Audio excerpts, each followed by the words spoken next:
연차는 최소인데 그럼에도 불구하고 C레벨이 된 소정희 회장님께서 사실은 제 인생에 되게 큰 영향을 끼쳤어요. 저 왔어요 회장님 이렇게 하려고 설마 저를 기억하시지 못할 거라고 생각했으니 너는 그냥 일본에서 꼭 변호사가 돼. 자, 쳐! 안녕하세요. 나의 언니들. 지금 어떻게 보면 미국 종신 교수, 미국 이야기하고 그 다음에 메타 싱가포르에 다녔던 동생 G1 이야기하고 오늘은 일본에서 이제 공부했고 일본 변호사인 친구를 불러서 한번 얘기를 해보려고 하고요. 근데 오늘 연차는 최소인데 그럼에도 불구하고 C레벨이 된 꼭 나이 순으로 이게 승진하는 건 아니고 요즘 시대는 어린 나이에 빨리 성장할 수 있었던 이유라든지 이런 것도 있지 않겠나? 해가지고 이제 L1으로서 불렀는데 L을 선택한 이유 먼저 얘기를 해볼까요? 네, 안녕하세요. 저는 카카오 엔터프라이즈에서 CGO를 맡고 있는 이지혜라고 합니다.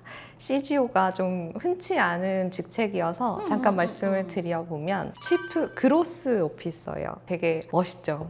최고 성장 책임자라고 한국에서는 얘기를 하고 회사의 당장의 걱정보다는 5년 후, 10년 후의 성장까지 고민할 수 있는 그런 사람들이 필요하다라는 판단에서 최근에는 CGO라는 직책을 두는 회사들이 많아졌어요. 한국은 아직은 많지는 않은 것 같은데 그러니까. 해외에서는 벌써 최근에는 딱 많이 채용이 되는 CGO. 네, CGO가 그런 직책이라고 들었고 영광스럽게 생각하고 있습니다. 그러니까 앞으로의 성장을 고민하는 더 멀리 보고 멀리 보고 이제 넓게 보고 그런 걸 고민을 하는 역할을 하고 있고요. 제가 L1을 픽업하게 돼서 일단 먼저 영광이고 저는 원래 백그라운드가 회사의 리걸 이제 매니지먼트, 리스크 매니지먼트를 담당하는 사람이었기 때문에 L 그리고 하나 더는 여러분들이 빨리 이제 리더십을 가지실 수 있으시면 좋겠다라는 생각과 마음을 담아서 L을 픽하게 되었습니다. 어떻게 해서 일본에 가게 됐어요? 왜 일본을 선택했고 일본에서 또 변호사? 되게 특이한. 한 100번째 받는 질문. 아 진짜? 근데 사실은 여러분들한테 이 얘기를 나누면 좋을 것 같아요.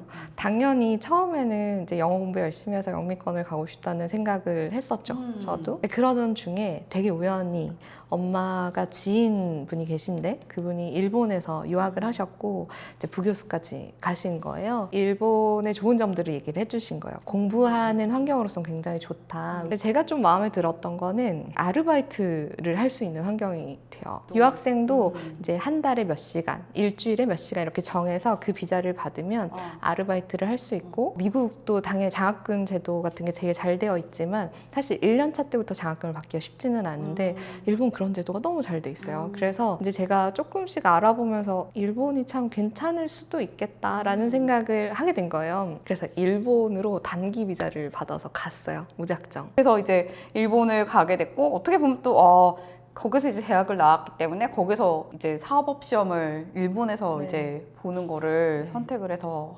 갔었구나. 제가 이제 간 대학이 개요 대학이었고 법학부 법률학과였어요. 첫 시간이 헌법 시간인데 사인간 효력이라는 그 법률적인 용어가 있어요. 법률 용어. 교수님이 저한테 읽어보라고 해가지고 제가 못 읽었어요. 제가 너무 쪽팔리는 거예요. 그런 이제 일이 있었고 이제 친구들이 많이 도와주긴 했어요. 그래도 학교 다니는 내내 그 언어가 어려워서 언어를 잘하기 위한 노력을 되게 많이 했던 것 같아요. 일본 같은 경우는 약간 뉘앙스로 얘기한다는 얘기 들어본 적 있으시죠? 나는 저길 가고 싶어 혹은 저건 내가 하고 싶어 라고 표현을 정확하게 하진 않아요. 저거 되게 괜찮다 이렇게 얘기하는 거예요. 저희 약간 그 충청도식 뭐 약간 그런 둘러서 약간 말하는 거 알아듣는데도 사실 힘든데 뉘앙스를 이해를 못해서 나중에 친구한테 한참 지나서 사실은 그때 이런 뜻이었어 라는 얘기를 듣고 놀란 적도 있고 그러면서 이제 조금씩 배워갔던 것 같아요. 그 다음에 이제 사법시험에 합격을 하고 나서 물론 거기서 조금 있었고 그 다음에 또 왜 다시 한국으로 와서 한국에서 잡을 잡았는지. 한국으로 오게 된 계기가 사실 저는 되게 뚜렷하게 있었어요. 원래는 그냥 계속 일본에 있고 싶었거든요. 애초에 제가 일본에서 로스쿨을 가고 굳이 일본에서 또 졸업해서 사법고시를 치고 했던 그 과정에서 많은 분들이랑 상담도 하고 저도 리서치도 많이 했는데 소정희 회장님께서 사실은 제 인생에 되게 큰 영향을 끼쳤어요. 이제 대학생 때, 로스쿨생 때, 그다음 사법고시 합격하고 이렇게 한 번씩 뵀는데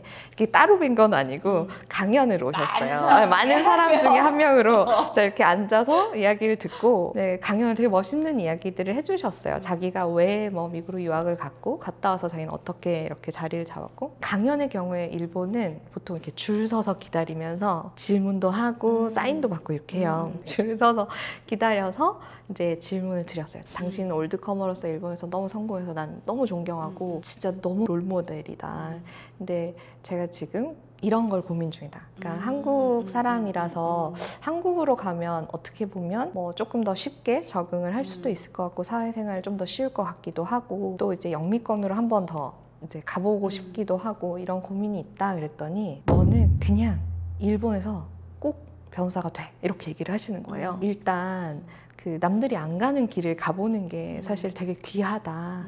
그래서 자기도 파이오니어인데 너도 파이오니어가 돼 보면 너무 좋을 것 같다. 그걸 보는데 뭔가 약간 확 와닿았어요. 이렇게 나보다 빨리 그 기간 동안 많은 걸 이룬 분이 그런 게 좀 보이시나 보다라는 생각을 좀 했고 그러고 나서 제가 로스쿨을 갔죠. 우연찮게 또 그분이 강연을 한다고 했고 누가 제가 손정희 회장님을 너무 존경하는 걸 아니까 초대를 해준 거예요.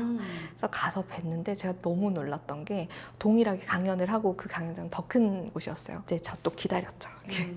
저 왔어요 회장님 이렇게 하려고. 근데 설마 저를 기억하시지 못할 거라고 생각했으니 제 앞에 한 2명 정도가 남아 있었는데 오 김이 이렇게 하시는 거예요. 야 자네 뭐 이렇게 하신 것처럼 자기 기억한다고 예전에 너 만났던 거 기억한다고 얘기를 하셔서 제가 맞다 그때 어디여서 이렇게 제가 질문 드렸고 변호사 하라고 하셔서 제가 용기를 내서 지금 와세다에서 로스쿨 과정에 있다 이렇게 했더니 그러고 나서 또 어디 딴 데 갈 생각하지 말고 일단은 일본에서 커리어를 좀 쌓아라 이렇게 얘기를 하시더라고요. 그리고 변호사 되면 찾아오라고.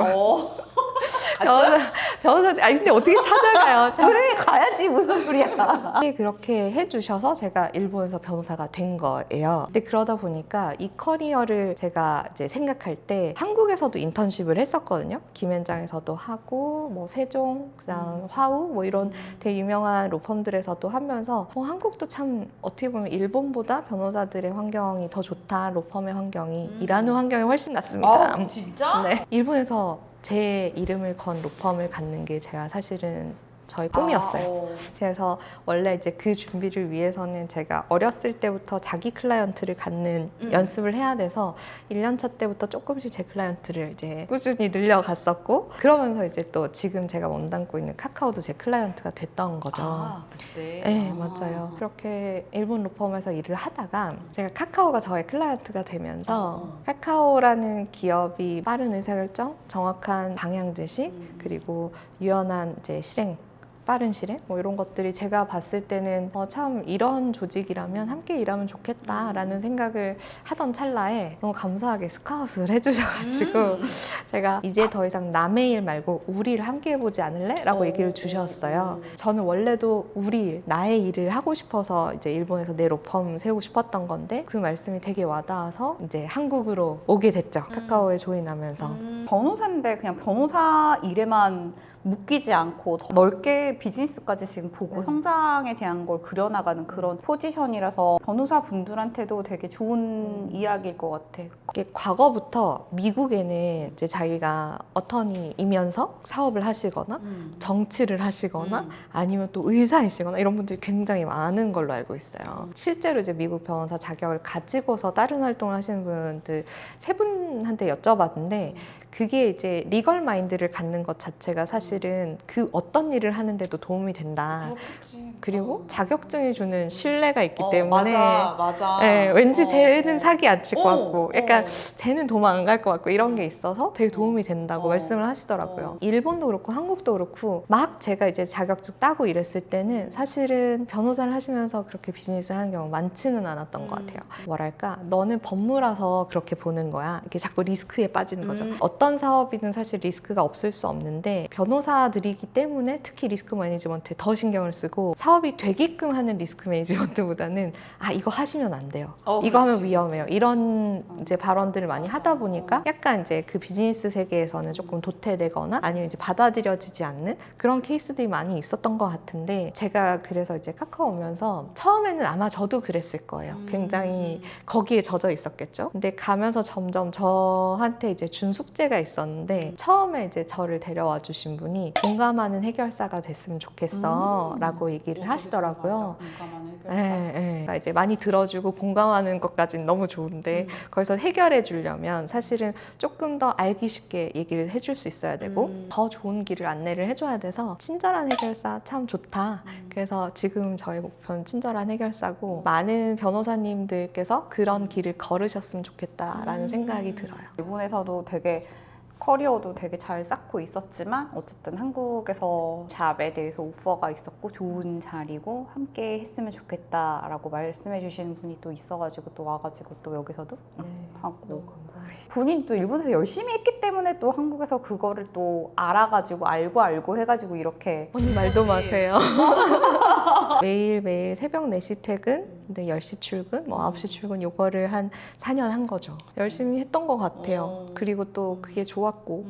네. 어떻게 보면 한 번씩 그런 시기가 있는 것 같아. 그렇게 피크 치면서 일하는 시기가 다들 한 번씩 오는 것 같더라고. 이걸 한 번 넘어가면 그 다음은 뭐 이러면서 이제 가더라고. 네, 공감한 부분이에요. 그러니까 요즘 되게 꼰대 같은데 어른들이 그런 얘기 많이 하잖아요. 몸 생각하면서 일해 이렇게 하고, 그것도 되게 맞는 맞아, 말이고. 몸은 챙겨야 돼. 저도 막 쓰러지고 이런 적도 있어서 사실 그게 옳은가? 라는 생각은 하지만 그 시절이 있어서 성장했던 것 같거든요. 끝까지 한번 가보는 거. 그래서 그 시간에 참 감사하는 것 같아요. 거기서 정말 극한 정도로 했을 때 나오는 또 사실 최고 걸작 같은 게 있거든요. 그래서 그런 것도 한 번씩은 인생에 좀 남겨두면 좋겠다, 뭐 이런 생각도 좀 하게 되는 것 같아요. 저는 원래 타고난 체력이 좀 좋은 편이에요. 그래서 뭐랄까, 공부할 때도 이제 많이 지치거나 이러지는 않았었는데, 근데 이게 지진을 일본에서 겪으면서 이제 불면증을 겪게 되었거든요. 그래서 불면증을 겪다 보니까 잠을 많이 못 자니까 체력이 좋아질 수가 없는. 그치, 잠이 정말 중요한. 이제 수면을 좀 이제 잘 못하게 되는 계기가 있었어요. 그게 이제 3.11 동부가 대지진. 어마어마한 지진이었어요. 그때 몇이었지? 7.5 막 이렇게 있었죠. 그때가 제가 로스쿨생 때였고, 갑자기 한 그때 시간도 기억이 나요. 2시 한 45분쯤이었어요. 우 소리가 나는 거예요. 그러면서 갑작스럽게 정말 책상이고 집이고 모든 게 막 흔들리더니 유리들이 깨지고 소리가 막 이곳저곳에서 뭐가 깨지는 소리가 나요. 근데 아시겠지만 우리가 법서들이 그냥 일반적인 책보다 두껍잖아요. 얘가 떨어지면서 제 머리를 친 거죠. 순간 약간 이제 이렇게 넘어지면서 잠시 기절한 것 같아요. 한 번 더 흔들려서 제가 너무 놀라서 또 깼어요. 이제 놀라서 깨서 일단 책상 밑으로 숨었어요. 이게 사람이 한 번 트라우마를 겪었잖아요. 그러다 보니까 이게 계속 저를 괴롭히는 거예요. 잠을 못 자요. 불면증이 계속 낫지 않고 저를 괴롭혔었거든요. 로펌을 이제 들어가서도 계속 새벽 4시 들어가고 하니까 잠이 사실은 너무 모자랐어요. 한 번은 이제 1년차 때 맹장 터져서 가고 막 이런 약간 그런 경험들이, 아무래도 이게 그 1년차 때 많이 터지신대요, 다들. 왜냐하면 너무 갑자기 스트레스가 많으니까 이게 장으로 많이 온대요. 저는 맹장으로 와서 그때 수술도 하고 했었죠. 맹장 없는 여자입니다. 맹장 이쪽 맞나요? 근데 제가 어떻게 고쳤는지 알려드리고 여러분들도 꼭 시도해보셨으면 좋겠어요. 사실 오늘 저는 이것 때문에 나왔다고 얘기해도 과언이 아니죠. 왜냐면 너무 많은 분들이 이것 때문에 고생을 하시는데, 한국에는 수면 다원 검사라는 게 있어요. 네. 잠에서 100번 이상 깨는 것 같다. 너무 민감하다. 예민하다. 네, 선생님 어떻게 하면 좋냐? 그랬더니 뭐 정신과 치료도 있고 뭐 이것저것 얘기를 하는데, 이게 제가 봤을 때는 그런 뭔가 상담을 해서 나을 수 있는 건 아닌 것 같고, 그런 거 말고 물리적인 걸 알려달라. 그랬더니 일단 베개를 좀 바꿔보라고 하시더라고요. 이게 되게 많은 것들이 수면에 영향을 끼치는데 자는 환경을 바꾸는 게 저는 되게 중요하다고 생각해요. 그래서 잠자는 곳을 정말 잠자기에 최적화된 곳으로 만들거든요. 그래서 빛을 차단하고, 매트리스도 제가 아무리 좋은 매트리스라고 해도 그치, 자기한테 맞아야지. 자기한테 맞아야 돼요. 수면의 질을 측정하는 링, 링. 네. 어떤 대표가 이거를 차고 정말 잡고 잤을 때 몇 점이 나오는지가 다음날에 계속 나오거든, 아침에. 근데 자기가 이 점수를 보면서 어떤 일이 있을 때 이 점수가 낮다는 걸 나중에 알게 된대. 네. 그래서 다음날에 중요한 의사결정이 있을 때는 그 요인을 제거한다 그러더라고. 그래서 수면의 질을 높인다. 왜냐면은 하버드 비즈니스 리뷰 아티클에서 읽은 건데 대표의 수면의 질이 회사와 되게 영향이 높다라는 얘기를 하더라고. 그거 정말 그럴 것 같아요. 왜냐면 의사결정자이거든. 이 사람이 브레인 포그가 끼면 안 된다고. 네. 근데 브레인 포그가 낀 상태에서 의사결정은 진짜 술 먹고 하는 사람 의사결정과 같은 저기를 낸다는 얘기를 하더라고. 그래서 수면의 질이 되게 중요하다는 얘기 진짜 되게 많이 하고. 길게 자냐 아니냐는 저한테는 중요하지 않은데 저는 깊게 자냐 안 자냐가 되게 중요해서 그 수면의 질을 뭐 아까 그 대표님처럼 측정해서 예를 들면 술을 많이 드실 때 잠을 못 자시는 분들 계시잖아요. 그러면 그런 걸 제거해 본다거나 저는 그 수면 루틴을 되게 지키려고 노력해서 자기 전에 물을 어쨌든 되게 많이 먹고 화장실을 꼭 한번 가고 그리고 잠에 들어요. 자면서도 뇌가 수분이 부족하면 안 된다고 하더라고요. 그래서 되게 물도 좀 어떻게 보면 충분하게 먹고 그리고 그 환경을 탁 만든 후에 약간 의식 치르듯이 나는 이제 잠에 든다 하고 자고 있어요. 모든 분들이 수면의 질이 향상되길 기도하겠습니다. 그러면 경력 도중에 가장 이제 영향력 있는 결정이나 전환점은 어떤 거였는지? 재밌는 게 하나 있었어요. 당연히 이제 한국으로 오거나 이런 것도 되게 중요한 결정이었는데 전환점을 생각해보면 2016년에 일본에서 되게 센세이셔널한 일이 있었어요. 자금 결제에 관한 법률이 개정이 됐잖아요. 그래서 이 법률이 개정되면서 전 세계 최초로 그때는 가상통화였죠. 그러니까 암호화폐, 가상자산이 법률 안으로 이제 편입이 되게 되죠. 사실 일본은 가상화폐 관련해서 정말 뼈아픈 경험을 했죠. 마운트 곡스 사건.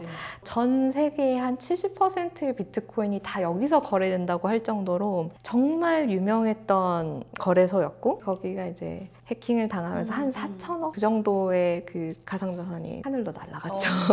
그래서 너무 많은 피해자가 발생했고 그게 하필이면 일본이었기 때문에 그래서 막 이렇게 수습하면서 가상자산 관련된 법률이 있어야겠다. 그래서 그게 자금결제법에 들어오게 됐고 거기에 대해서 이제 관련된 가이드라인 같은 게 2017년 뭐 이럴 때 나왔었죠.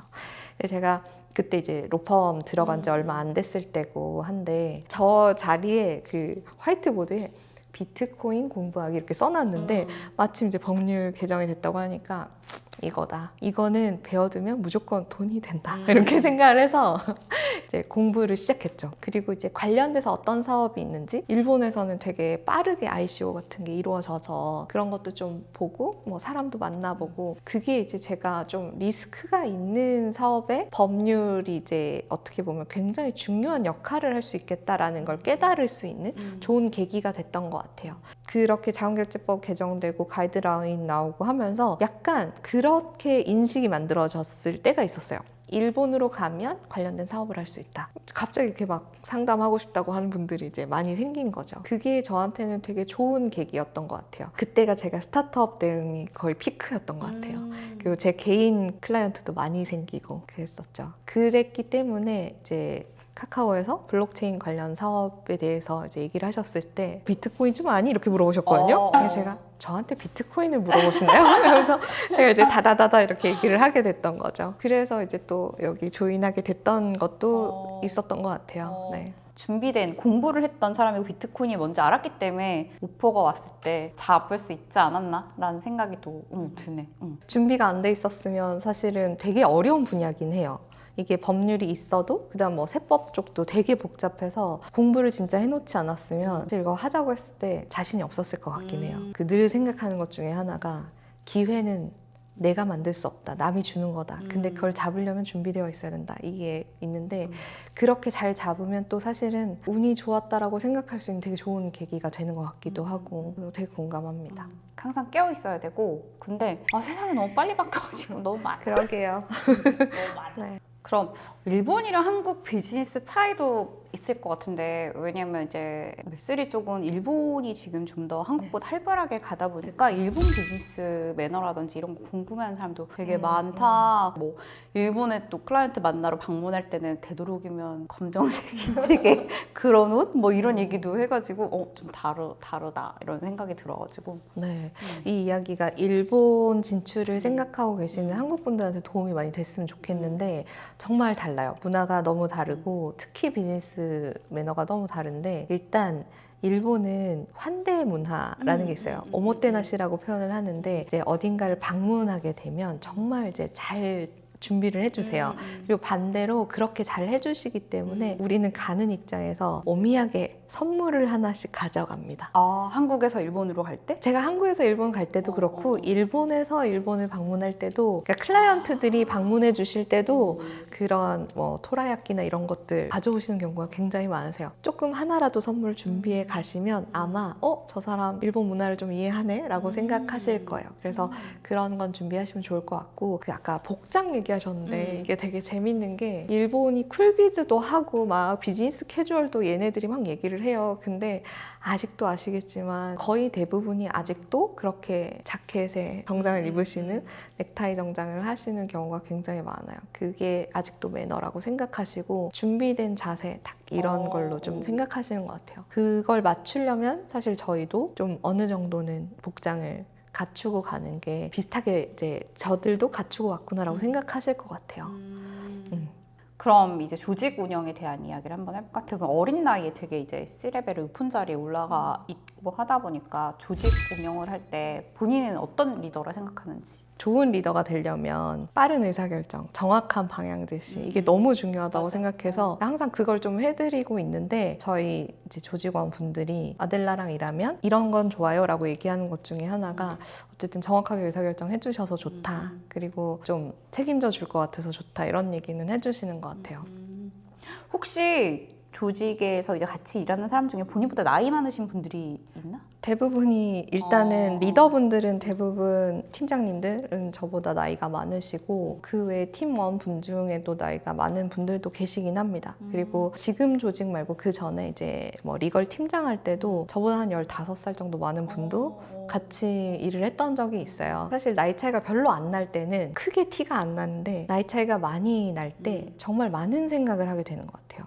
일단 그렇게 깍듯하게 대해 주실 때 아, 내가 또 더 잘해야겠다는 생각도 또 하고 사실은 그런 경험이 많은 분들 앞이니까 내가 실수하지 않아야겠다. 좋은 리더가 돼야 되겠다. 그리고 우습지 않아야겠다. 이런 생각들을 하게 되더라고요. 그래서 그분들 덕분에 더 좋은 리더가 되려고 노력하게 되는 것 같아서 사실 존재만으로도 되게 감사하다는 생각을 좀 하게 되는 것 같고 네. 전에도 얘기했지만 나의 언니들에 나오는 이제 20년 넘어가는 나보다 더 이제 오래 다닌 언니들은 재테크보다 일이 더 포커스가 사실 된 경우가 되게 많아서 재테크가 좀 약한 경우가 되게 많은데 우리 젊은 친구들은 잘하더라고. 어떻게 하는지 우리 아델라는. 아, 근데 제가 아까 얘기했듯이 비트코인 공부를 제가 좀 했었잖아요. 근데 그때 당시엔 로펌에 있었었고 투자라는 게 사실은 조금 어떻게 보면 금기시 되는 그런 상황이었어서 그때 당시에는 투자를 많이 하지는 못했어요. 특히 상장사 주식을 살 수 없는 이제 계약을 하고 들어오기 때문에 로펌 있는 기간 동안은 투자를 못했어요. 카카오로 오면서 아, 비트코인도 해봐야 이 세상을 알 수 있다라는 명목하에 많은 토큰들도 투자를 해봤고 미국 주식을 자동 투자를 걸어놓거든요. 되게 추천하는 방법이긴 해요. 저는 그냥 하루에 지금 단위가 커져서 뭐 좀 많이 사긴 하는데 매일매일 주식들을 사요. 그래서 뭐 이제 예전부터 쭉 엔비디아는 우리가 또 블록체인 판에 있었으니까 그 마이닝 할 때 칩이 필요하다는 걸 알았었기 때문에 그때 투자한 애들은 정말 예쁘게 잘 컸고 우리가 IT 기업에 있으니까 자율주행이 나중에 세상을 바꿀 수도 있겠다. 그리고 이게 AI랑 합쳐졌을 때 어떻겠다. 뭐 이런 상상들을 하면서 테슬라도 좀 투자했던 게 잘 자라줬고 최근 들어서는 뭐 관련해서 팔란티어라는 기업 투자를 좀 시작했고 근데 매일매일 사니까 이게 떨어지는 날이든 오르는 날이든 계속 사니까 평단이 항상 흔들리지 않아요. 지금 총 제 포트폴리오에 미국 주식이 약 20개 정도 이렇게 들어있는데 걔네가 다 예쁘게 자라고 있어요. 다들 투자를 하고 또 투자해서 그냥 두지 말고 공부하고 그래서 더 똑똑해지고 경제도 읽을 수 있고 그렇게 되면 너무 좋겠다는 생각이 들어요. 그 아까 제가 되게 빨리 C레벨 됐다 이 얘기 주셨는데 그 제가 계기가 있었어요. 투자랑도 관련이 있어요. 그래서 제가 이어서 얘기해요. 뭐지? 어느 날 강연을 이렇게 갔는데 여러 이야기를 해주시면서 이제 쓰신 책 시의 유전자라는 책이 있어요. 그 책을 얘기를 해주셔서 시의 유전자? 뭐 이렇잖아요. 그게 뭐냐면 C레벨 들의 이야기예요. 그 책에서 하는 이야기가 되게 출발점이 재밌는데 직장 다녀서는 이렇게 부자 될 수 없어요 라는 어떻게 보면 그런 얘기들 되게 많이 하시잖아요. 근데 이분이 생각을 해보니까 결국 자기가 만나서 강연하는 사람들이 다 직장인들이네? 그럼 내가 거기 가서 투자하세요, 뭐 사업하세요 하는 거는 일단 지금 하는 거 하시면 안 돼요.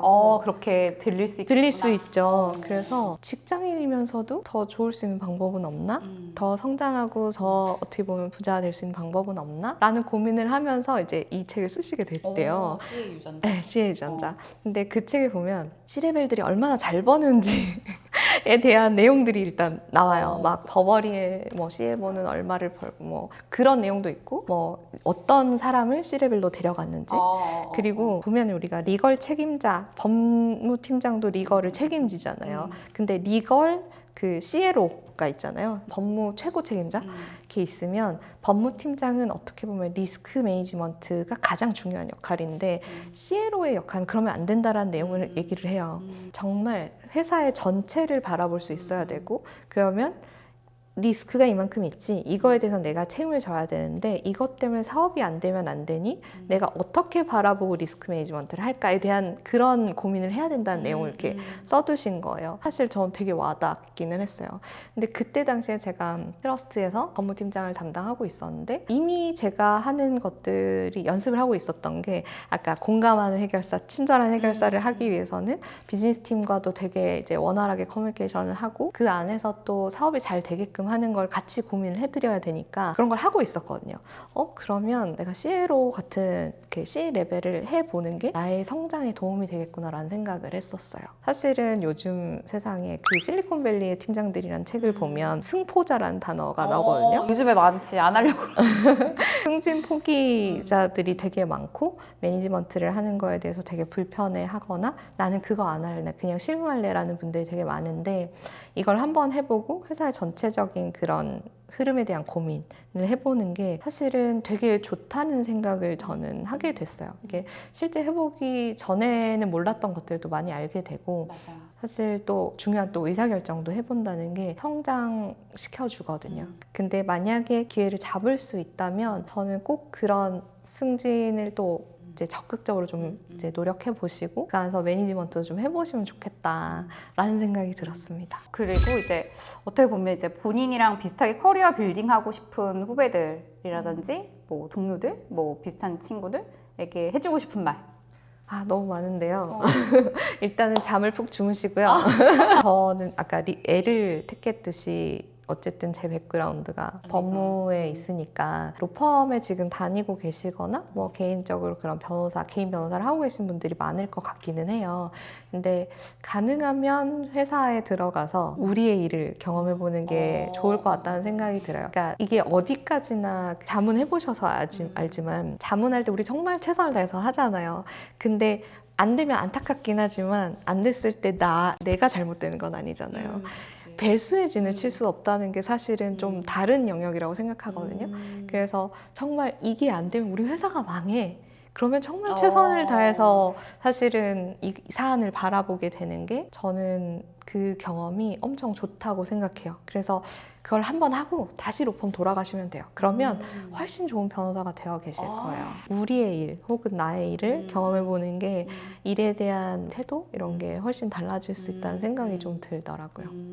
그리고 아까 이제 잠깐 얘기했던 거랑 거의 겹치기는 하는데 승진 욕심들을 조금 가져보시면 좋겠다는 생각을 했어요. 결국 일은 사람이 하는 거고 그 사람을 잘 다루어야 일도 잘 되고 그게 사실은 모든 인간관계에 다 적용이 되는 것 같아요. 사실 마지막으로 전하고 싶은 말이 하나 있는데 일은 사람이 하니까 내 주변 사람들한테 잘해놓자. MZ세대가 다 그런 건 아닌 것 같아요. 정말 따뜻하고 사람들한테 잘하는 친구들도 많은데 조금 이제 사회가 점점 코로나 이후로 더 개인화되어 가는 것 같은데 내 주변 사람들이 잘 돼야 그리고 그 사람들이 좋게 봐야 좋은 소문을 내주세요. 그래야 또 좋은 기회가 오고 승진도 하고 하는 거라서 내 주변 사람들한테 잘하자. 그 얘기를 좀 하고 싶었습니다. 역지사지의 마음을 갖고 있어야 돼, 사실. 저 사람의 입장에서 생각을 하고 이렇게 한 번만 더 생각을 하는 게 좀.